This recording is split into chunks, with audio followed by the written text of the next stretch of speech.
I'm Amanda, 42 female. I live in a quiet condo downtown that I bought with my own money, a sanctuary filled with books and the faint scent of jasmine.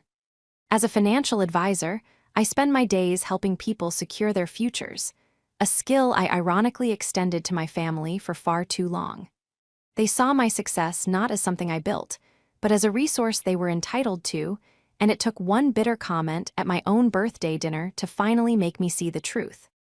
This is the story of how I stopped being the family bank and started being myself. It's about the moment I realized that my financial support was not love, but a chain, and I was the only one with the key to break it. Before this story unfolds, I'd love to connect with you. Please let me know in the comments where you're watching from and what time it is in your corner of the world. It's amazing to see how far these stories can travel. The restaurant was one of my favorites, a small Italian place with checkered tablecloths and candlelight that danced on the wine glasses. It was my 42nd birthday, and I had wanted something simple, something intimate. Just my mother, Helen, my sister, Sarah, and her daughter, my niece, Chloe. The men in their lives were conveniently absent. Sarah's husband was on a boys' trip, and my mother was long widowed. So it was just us four, a dynamic I should have known better than to orchestrate. For years, these gatherings had a predictable rhythm. My accomplishments would be acknowledged with polite but dismissive smiles, then the conversation would pivot to their needs, their dramas, their wants. I was the stable, reliable backdrop to their more interesting lives. Tonight, I had hoped would be different. I was paying, of course. I always paid. I had reserved the best table by the window and even pre-ordered a bottle of their finest Chianti. I wanted to celebrate to feel celebrated. The first hour was deceptively pleasant. We talked about Chloe's first semester at college, my mother's garden club, and Sarah's new yoga certification. I listened, asked questions, and played my role as the attentive daughter and aunt. I bought Chloe a new laptop for her studies last month, helped Sarah with the down payment for her yoga studio 2 years ago, and I manage my mother's retirement portfolio for free, ensuring she lives comfortably. I was, in every sense of the word, the provider, the silent partner in all their successes. The waiter brought out the tiramisu with a single candle flickering in the center. As they sang a lukewarm happy birthday, I closed my eyes and made a wish. It was a simple, private wish, for a little more recognition, a little more genuine affection. When I opened my eyes, Chloe was scrolling through her phone, a bored expression on her face. Sarah was already eyeing the waiter for the check, even though she knew it was coming to me. My mother, Helen, was smiling, but it was the same placid, non-committal smile she wore for every occasion. "Make a wish, honey," my mother prompted, as if I hadn't already. I blew out the candle, and the small flame vanished into a wisp of smoke. Sarah clapped twice, a perfunctory sound. "So, another year older, Amanda. Any prospects on the horizon? You're not getting any younger." It was the opening salvo, the casual, cutting remark disguised as sisterly concern. I forced a smile. "I'm not really looking, Sarah. I'm happy with my life, my career." This was when Chloe, my 19-year-old niece, looked up from her phone, her eyes scanning me with the casual disdain only a teenager can truly master. She let out a small, unimpressed sigh. "Wow, still single at your age. That's sad." The words hung in the air, sharp and ugly. They weren't delivered with malice, but with a kind of thoughtless, factual cruelty. It was a judgment, plain and simple. My life, my choices, my independence, all of it was distilled down to one word: sad. I waited for someone to defend me. I looked at my sister, Sarah, the woman whose business I had helped fund, but she just shrugged, a silent agreement with her daughter. Then I looked at my mother, Helen. Our eyes met across the table, and in that moment I saw not a flicker of support. No maternal instinct to protect her eldest daughter from such a callous remark. Instead, she just nodded slowly, a single, devastating gesture of confirmation. "She has a point, Amanda," my mother said softly, her voice laced with that familiar tone of gentle disappointment. "It's not natural to be alone all the time." In that instant, something inside me didn't just break, it vaporized. It was the culmination of 1,000 small cuts, a lifetime of being taken for granted, of my worth being measured only by what I could provide. My single status wasn't the issue. The issue was that to them, my life was a failure because it didn't fit their narrow, traditionalist view. My career, my financial independence, my self-sufficiency, none of it mattered. It was all just a consolation prize for not having a man. The irony was suffocating. The very independence that funded their lives, their dreams, was the thing they pitied me for. The laptop Chloe was browsing on, the yoga studio Sarah boasted about, the comfortable retirement my mother enjoyed, all of it was built on the foundation of my sad, single life. I didn't argue, I didn't raise my voice. The anger I felt was cold and silent, a block of ice forming in my chest. I simply picked up my wine glass and looked at them, one by one. I saw my niece, a girl who had never worked a day in her life, passing judgment from a throne I had paid for. I saw my sister, who championed female empowerment at her yoga studio but couldn't stand to see her own sister empowered without a husband. And I saw my mother, who had taught me to be strong and independent, now telling me that strength was a liability. A slow smile spread across my face. It wasn't a happy smile. It was the smile of a CEO who has just decided to liquidate a failing asset. They mistook it for grace, for me taking their comments in stride. Sarah looked relieved, probably thinking she had gotten away with it again. "Well, anyway," she said, changing the subject, "Chloe's tuition payment is due next week. I'll need you to make the transfer." "Of course," I said, my voice smooth as glass. "I'll take care of it." I paid the bill, a hefty sum that didn't even make me blink. I drove them home, listening to them chatter about their plans for the weekend, plans I was implicitly expected to finance. When I dropped them off, my mother leaned in to kiss my cheek. "Don't mind them, dear," she whispered, a classic case of too little, too late. "We just worry about you." I didn't respond. I just nodded and watched them walk up the path to the house that I helped my sister buy. That night, I didn't sleep. I sat in my quiet, perfect condo, the silence a comfort rather than a curse. I thought about the dinner, I thought about the nod. My mother's nod was the real betrayal. It was the final confirmation that I was not a daughter to be proud of, but a problem to be solved. And as I sat there, the ice in my chest began to melt, replaced by a cold, clear sense of purpose. They saw me as a utility, a resource, an open line of credit with a heartbeat. That night, I decided to close the account. I picked up my phone, but I didn't call a friend to vent. I looked up the 24/7 customer service number for my bank. The decision was made. By morning, their world would be very, very different. Lying in bed, staring at the ceiling, the events of the dinner replayed in my mind not as a singular incident, but as the season finale of a long-running show. A show where I was the perpetual supporting character in my own life story, my plotlines always secondary to the main cast: my mother, my sister, and my niece. Their casual cruelty wasn't new. It was a well-practiced art form, refined over decades of me allowing it to happen.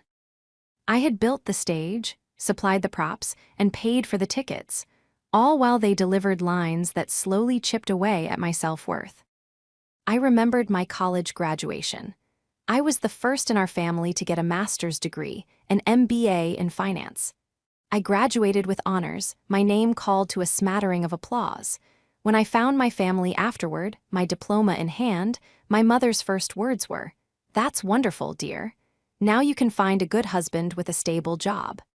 My achievement was instantly reframed as a stepping stone to marriage. My sister, Sarah, had simply rolled her eyes, muttering something about how she didn't need a fancy degree to be happy, a jab that was clearly meant to imply that I did. At the time, she was dating the man she would eventually marry, and in their eyes, she had already won the real prize. I had a degree, she had a partner. The scoreboard was clear. A few years later, when I bought my first apartment, it was another milestone they managed to diminish. It was a modest one-bedroom, but it was mine. I had saved relentlessly, working 60-hour weeks at my first junior analyst job. I invited them over for a small housewarming party. Sarah walked through the rooms and commented on how small it was. "It's a good starter place, I guess," she'd said, sniffing disdainfully. "But you'll want something bigger when you have a family." My mother echoed the sentiment, suggesting paint colors that would appeal to a masculine eye. as if the entire purpose of my home was to be bait for a future husband.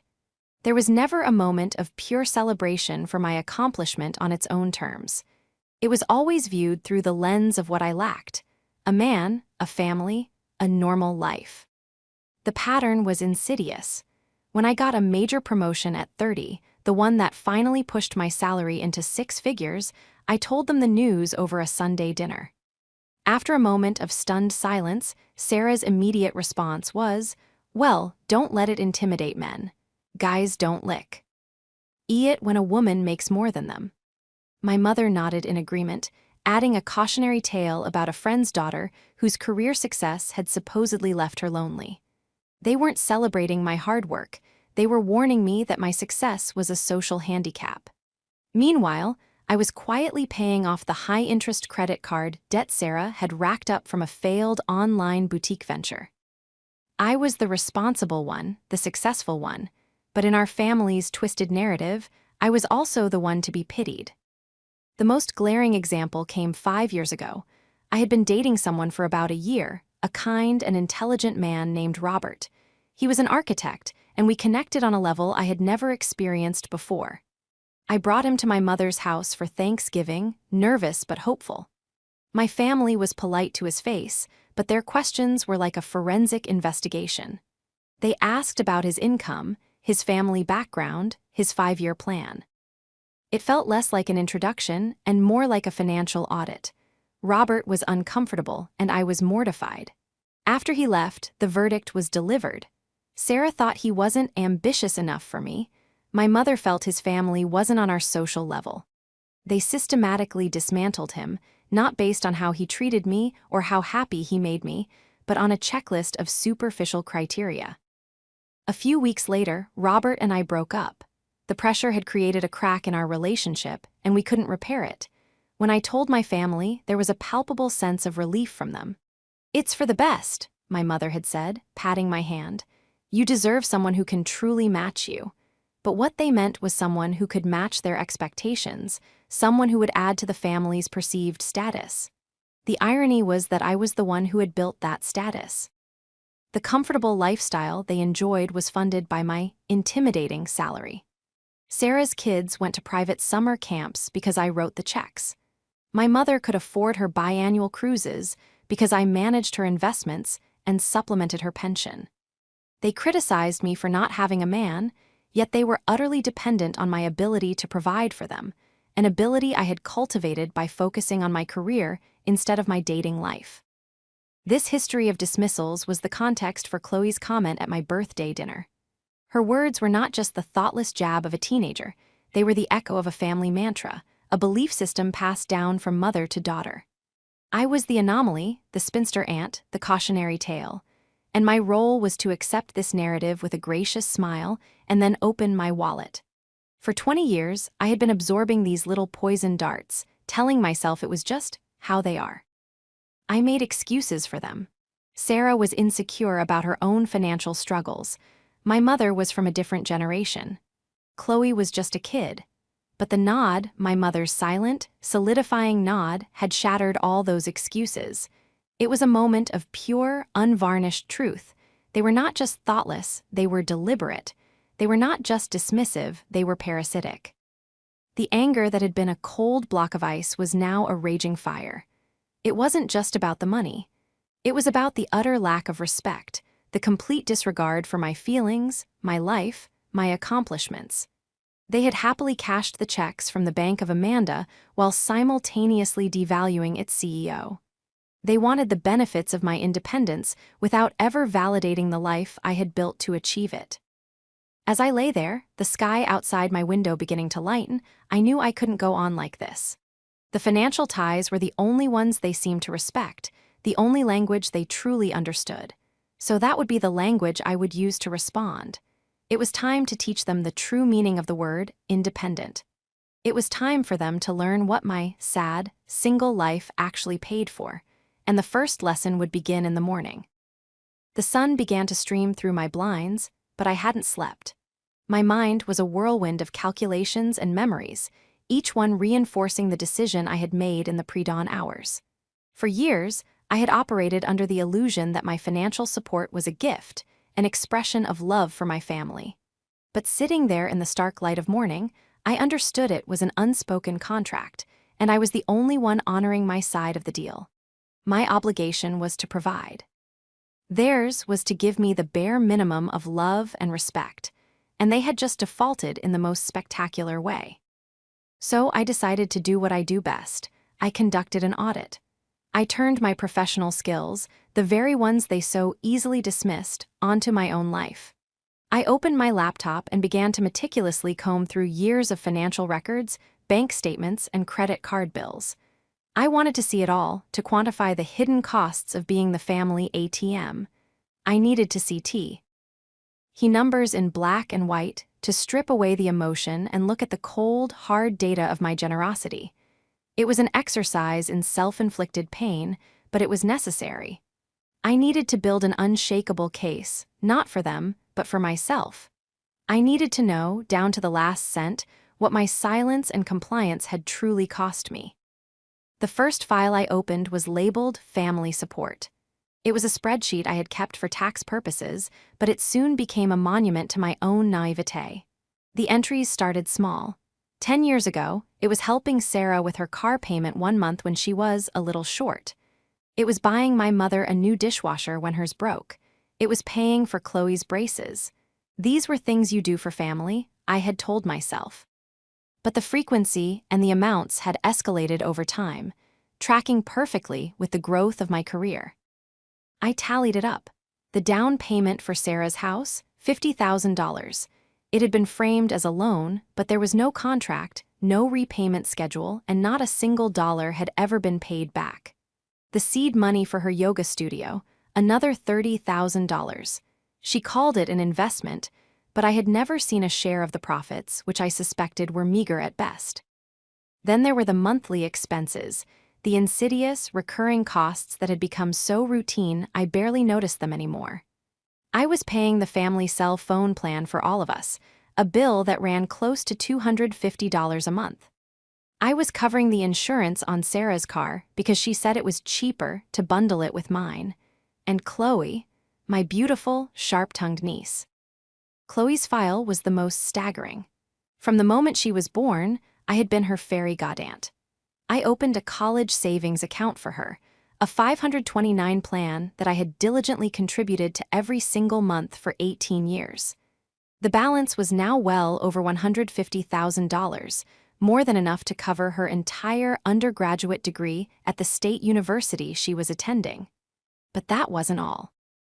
I found the receipts for the designer prom dress, the multiple summer camps, the brand new laptop for college, the monthly allowance I deposited into her debit account for books and supplies.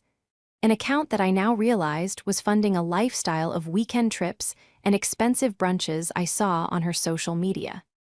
The debit card for that account was linked directly to one of my own checking accounts, an arrangement I had set up years ago for convenience. It was a lifeline I had provided, and she had no idea where it came from. She likely thought it was funded by her parents. Then there was my mother. My financial support for her was more subtle but just as significant. I had taken over her portfolio after my father passed away. He had left her with a modest nest egg, but it wouldn't have been enough to sustain her lifestyle for 2 decades. Through careful investment and management, I had grown that nest egg substantially. I didn't charge her a single cent for my services, saving her thousands of dollars a year in management fees she would have paid to any other advisor.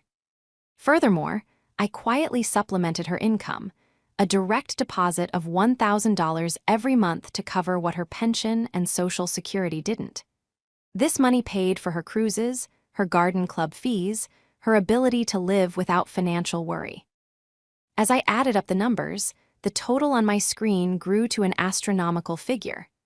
Over the past decade alone, I had spent over $400,000 on them. This didn't even include the lost income from the pro bono financial management or the compounded interest I could have earned if that money had been invested in my own retirement fund. The number was sickening. It represented a future I had sacrificed for them, a bigger home for myself, more travel, and earlier retirement. I had been systematically liquidating my own future to fund their present. And what had I gotten in return? Pity, disdain, a sad little nod at a birthday dinner. The financial audit was devastating, but it was also liberating. It stripped away any lingering guilt or doubt I had about the decision I was about to make. This was not an act of anger anymore, it was a corporate restructuring. They were non-performing assets and I was cutting them loose. The numbers didn't lie. I had enabled a culture of dependency and entitlement, and in doing so, I had allowed them to see me as a function, not a person. My worth was tied to a wire transfer. My love was measured in dollar signs. I looked at the specific accounts. Chloe's debit card was the easiest and most immediate target. It was my account under my name. I had simply added her as an authorized user. Revoking that access was a few clicks away. The family phone plan was in my name. A simple call would be all it took to remove their lines. The monthly transfer to my mother could be stopped with a keystroke. The larger issues, like the loan for Sarah's house, were more complex, but for now, I would focus on the immediate lifelines. I wasn't just cut. Ting them off, I was reclaiming my life, my future, my self-respect. One account at a time. The first step was to pick up the phone and make a call. The bank opened at 8 a.m. I looked at the clock. It was 7:15. I had 45 minutes to prepare for the beginning of my new life. With the audit complete and the staggering numbers staring back at me from the laptop screen, the emotional fog of hurt and anger began to clear, replaced by a sharp, methodical focus. My office was my sanctuary, the one place where I was in complete control. I made a fresh cup of black coffee, sat at my desk, and began to map out my strategy. This wasn't just about cutting off funds. It was about surgically and systematically dismantling the entire financial ecosystem I had built around my family. I had to be precise, ensuring there were no loopholes, no backdoors, no way for them to reestablish the connections I was about to sever. I was tracing every lifeline I had extended, and I was preparing to cut each one cleanly. My first priority was to create a clear inventory of every financial link between us. I pulled out a fresh legal pad and drew a simple diagram. My name was in a circle in the center. Branching out from it were 3 other circles: Helen, Sarah, and Chloe. I then began drawing lines, each representing a financial tie, annotating them with the type of support and the action required to terminate it. The line to Chloe was the thickest, with the most immediate vulnerabilities. First, the debit card. It was linked to a secondary checking account I maintained specifically for this purpose. The account was solely in my name, making this the easiest cut. Action: call the bank and freeze the card, effective immediately. Then, revoke her status as an authorized user. Second, the college fund. The 529 plan was in my name, with Chloe listed as the beneficiary. While I couldn't just take the money back without a penalty, I had the power to change the beneficiary. I could change it to myself, or even to a future, hypothetical child of my own. The immediate step, however, was to halt all future payments and disbursements from the account. I would not be paying for her spring semester tuition. Action: log into the investment portal and cancel the upcoming tuition payment. Send a formal request to put a hold on all distributions, pending a beneficiary review. Next, I focused on the line to my sister, Sarah. This was more complicated. The $50,000 loan for her house was undocumented, a verbal agreement made in a moment of sisterly goodwill. Legally, recovering it would be nearly impossible without a lengthy and ugly court battle, something I wanted to avoid. I marked it as a loss, a very expensive lesson learned. However, the other ties were more tangible. The car insurance policy was under my name. Action: call my insurance agent and have her and her vehicle removed from my policy at the end, off the current billing cycle. I would send her a formal email to notify her she had 30 days to secure her own coverage. The family cell phone plan was also in my name. Action: call the provider and switch her line, her husband's line, and Chloe's line to a separate, pay-your-own-way plan. They would be responsible for the bill moving forward. This would be effective immediately. The disruption would be instant. Finally, I turned to the line connecting me to my mother, Helen. This was the one that gave me a moment's pause. Despite her betrayal, she was still my mother. But the nod had been a clear sign that she had chosen her side. My support was enabling her to passively approve of the disrespect I received. The $1,000 monthly supplement was a direct transfer from my savings account. Action: log into my online banking and cancel the recurring payment. The next one was scheduled for the first of the month, just a few days away. The pro bono management of her investment portfolio was a more delicate issue. I had a fiduciary responsibility. I couldn't just abandon it. Action: I would draft a formal letter stating that I would be relinquishing my role as her financial manager in 60 days. This would give her ample time to find a new, paid advisor. I would provide her with a full, transparent accounting of her assets and a list of reputable firms in her area. It was professional, ethical, and completely impersonal. As I mapped it all out, a sense of calm washed over me. This was my world. Logic, strategy, execution. This was the work that had given me the very independence they mocked. Every action I planned was legal, justified, and, in a way, long overdue. I was not destroying them. I was simply forcing them to stand on their own 2 feet. I was handing them the responsibility for their own lives, a responsibility I had been shouldering for them for far too long.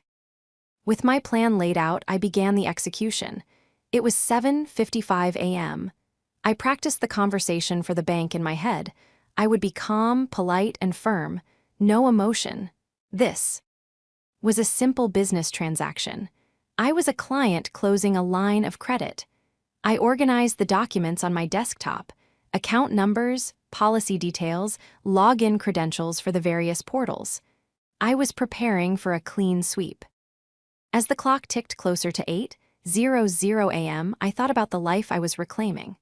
The $400,000 was gone, a sunk cost. But the future cash flow, the thousands of dollars a month I was pouring into their lives, that was mine now. That money could fund a trip to Japan I'd always dreamed of. It could be invested for my own, even more secure, retirement. It could be donated to a charity I cared about. It could be anything I wanted it to be. The possibilities felt endless. For the first time in years, I was looking at my own financial future, without seeing the shadows of my family's needs stretching over it. The clock on my computer screen flashed 8:00 a.m. I picked up my phone, my heart beating a steady, determined rhythm. I dialed the bank's priority customer service line. A pleasant voice answered on the second ring. "Thank you for calling Premier Banking. My name is Susan. How can I help you today?" I took a deep breath. "Hello, Susan," I said, my voice even and clear. "My name is Amanda. I need to report a debit card as lost and have it frozen immediately. And then I have a few other account changes I'd like to make." The first domino was about to fall. The conversation with Susan at the bank was refreshingly simple. There was no judgment, no emotional subtext, just a series of professional questions and actions. I provided Chloe's debit card number and calmly stated that it had been compromised and needed to be deactivated immediately. Within 90 seconds, Susan confirmed it was done. "The card is now frozen, Ms. Amanda," she said. "No further transactions will be approved. We can issue a new one to your home address." "No, thank you," I replied smoothly. "Please just remove the authorized user, Chloe, from the account entirely. I won't be needing a card for her." There was a pause filled with the soft clicking of a keyboard. "Okay," Susan said, her tone unchanged. "The user has been removed. Is there anything else?" I proceeded to cancel the recurring monthly transfer to my mother's account. Again, it was handled with professional efficiency. By the time I hung up the phone at 8:15 a.m., 2 of the major financial lifelines had been severed. It felt anticlimactic, yet deeply profound. Years of obligation, erased in a 10-minute phone call. Next, I logged into the investment portal for Chloe's 529 plan. With a few clicks, I canceled the pending disbursement for her spring semester tuition. An automated message popped up, asking me to confirm. I clicked yes without hesitation. I then drafted a quick, formal email to the plan administrator, requesting the necessary paperwork to change the beneficiary, citing changed personal circumstances. The final call of the morning was to my telecommunications provider. This one took slightly longer, navigating a phone tree designed to keep customers from leaving. But I was patient. When I finally reached a representative, I was polite but firm. I explained that I wanted to change my family plan.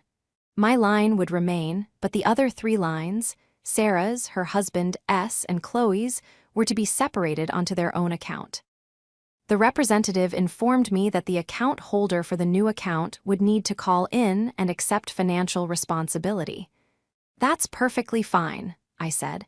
"They will be in touch. Please make the change effective immediately."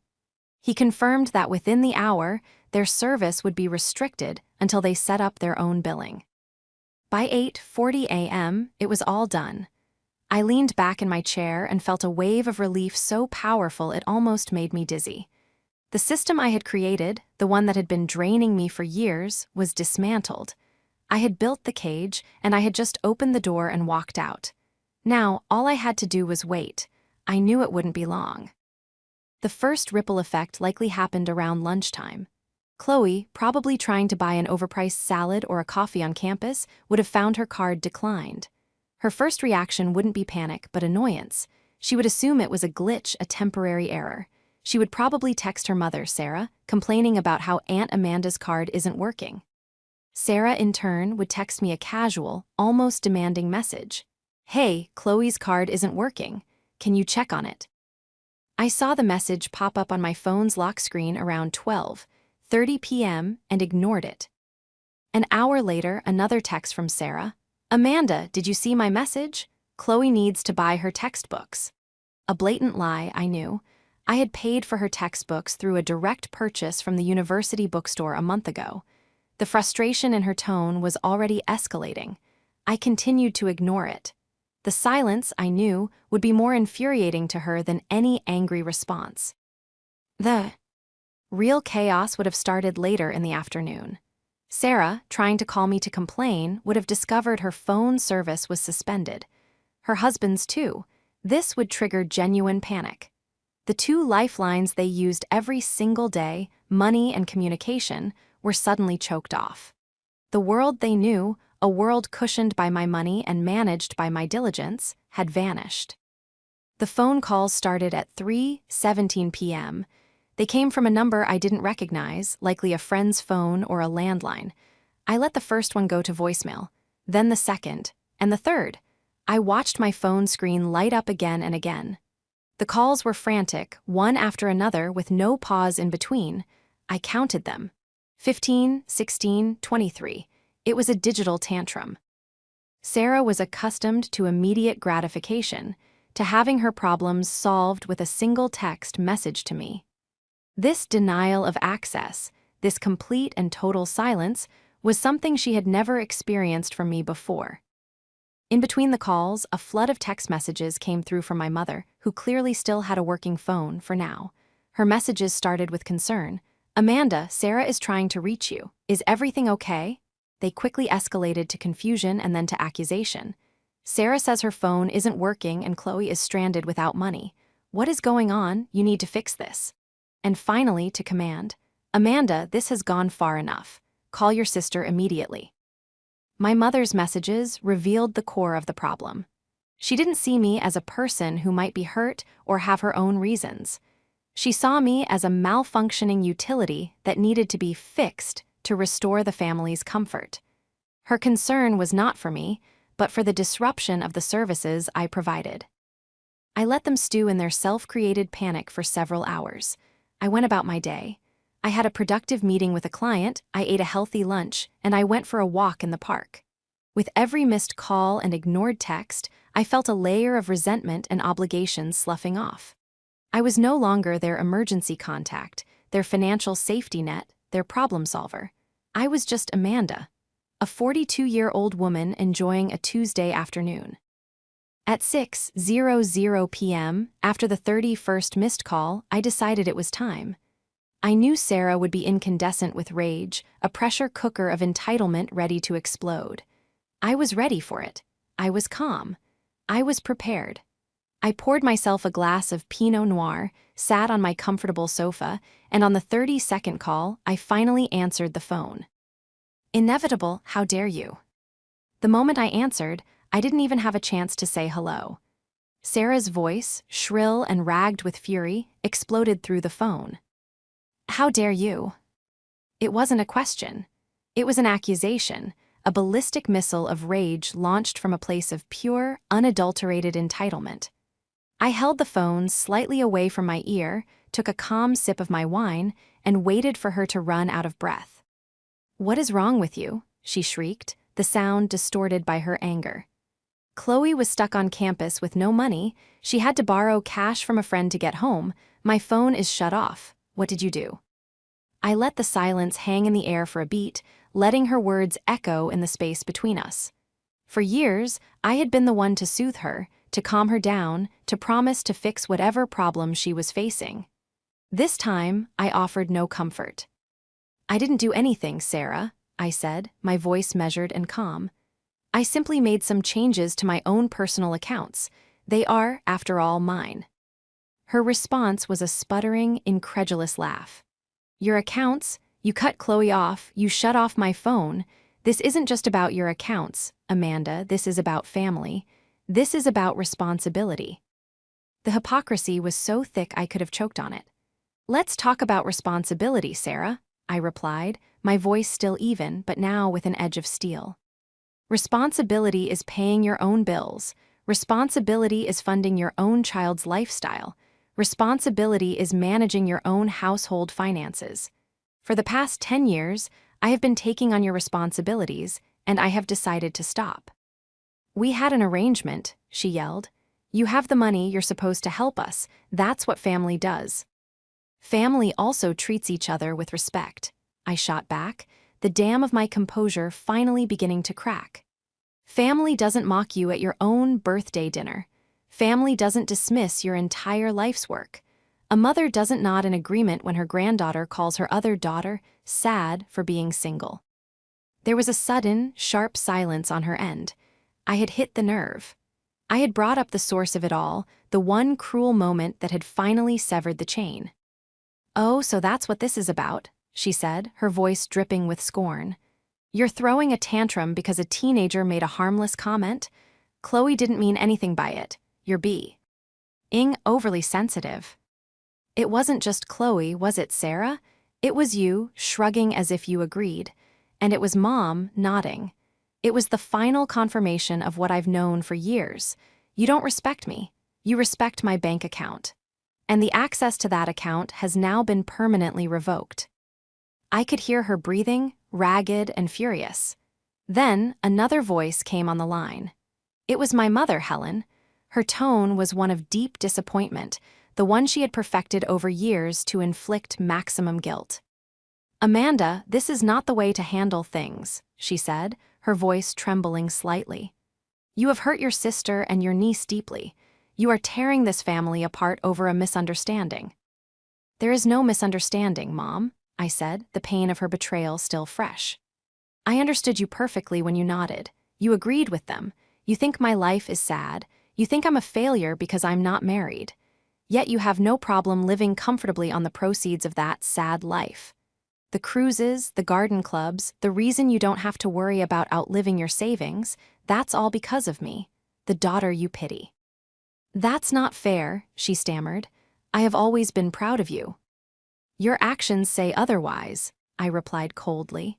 "Your pride never seems to stop you from cashing the checks, though. By the way, I've also canceled the monthly $1,000 transfer to your account, and I'll be sending you a formal letter this week. You have 60 days to find a new financial advisor. I'm resigning." The gasp on the other end of the line was audible. It was a sound of genuine shock, the sound of someone realizing the ground beneath their feet was no longer solid. "You can't do that," Helen cried out, her voice rising in panic. "Amanda, you can't. How am I supposed to manage?" "The same way other people do, Mom," I said, my heart aching but my resolve firm. "You hire a professional. They'll charge a fee, of course. But I'm sure with the money you'll save on cruises, you'll be able to afford it." Sarah snatched the phone back. You're a monster, Amanda, a cold, selfish monster, after everything we've done for you. Everything you've done for me? I cut her off, my voice dangerously low. What exactly have you done for me, Sarah? Besides take my money and offer unsolicited, insulting advice about my life, you have taken a $50,000 loan you never intended to repay. You have lived for years with me paying for your car insurance and your phone bill. You have allowed your daughter to treat me with utter contempt while enjoying the benefits of my hard work. You haven't done anything for me. You have drained me, and the well is now dry. I stood up and walked over to my window, looking out at the city lights. My city, my life. Here is what is going to happen, I said, shifting into the calm, authoritative tone I used with my clients. You and your husband will call the phone company and set up your own account. You will secure your own car insurance. You will be responsible for your daughter's spending money and her tuition moving forward. Chloe's 529 plan, which I funded, has more than enough to cover her education, provided she learns to be a bit more frugal. I will not be authorizing any more payments, but the money is there for its intended purpose, education. As for you and Mom, you need to learn to live within your own means. I am done. The line was silent for a long moment. I could picture them, standing in my mother's kitchen, stunned into silence, the full reality of their situation finally dawning on them. The endless river of money had not just been dammed, it had been diverted permanently. Finally, Sarah spoke, her voice barely a whisper, filled with a venomous rage. You will regret this. You'll die alone, and you will regret this. No, Sarah, I said softly, a genuine smile touching my lips for the first time that day. I won't. Being alone is 1,000 times better than being used. Goodbye. I ended the call. I blocked her number. I blocked my mother's number. I sat down on my sofa, the wine glass cool against my hand, and for the first time in what felt like a lifetime, I felt a profound sense of peace. The storm had passed. The confrontation was over, and I had not just survived it, I had won. I had chosen myself. The days following the phone call were strangely quiet. It was a silence I had to get used to, like the hum of a refrigerator that you only notice once it stops. There were no more passive-aggressive texts from Sarah, no more gentle reminder emails from my mother about an upcoming bill. My phone, once a constant source of low-grade anxiety, became a tool for my own use again. The absence of their constant, low-level demands was like a weight lifting off my shoulders that I hadn't even realized I was carrying. The first week was a detox. I resisted the urge to check my blocked messages, to wonder what they were doing or how they were coping. Part of me, the part conditioned by 42 years of being the caretaker, felt a pang of guilt. But then I would remember my mother's nod, Chloe's sneer, and Sarah's shriek of "How dare you?" And the guilt would evaporate, replaced by a cool, clear certainty that I had done the right thing. To help solidify my new reality, I called my old friend David. He was a corporate lawyer with a shark's grin and a heart of gold, one of the few people in my life who saw me for who I was, not what I could provide. I met him for dinner and laid out the entire story, from the birthday dinner to the final phone call. He listened intently, his expression shifting from disbelief to outrage to, finally, a deep, respectful admiration. When I finished, he raised his glass.